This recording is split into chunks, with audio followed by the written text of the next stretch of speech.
In today's tutorial, I'm going to show you guys how to go about creating an animation effect on your Microsoft PowerPoint presentation. So this should hopefully be a pretty straightforward process, guys. And without further ado, let's go ahead and jump straight into it.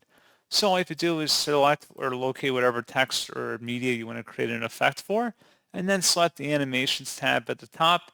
Select above Advanced Animation where it says Add Animation, and then you can add a custom one as well as exploring additional files and paths here too. And you would select OK, and then you could go ahead and play around with them by selecting preview and see how they look. So pretty straightforward process on that, guys. And as always, thank you for watching. I do hope that was able to help you out, and I do look forward to catching you all in the next tutorial. Goodbye.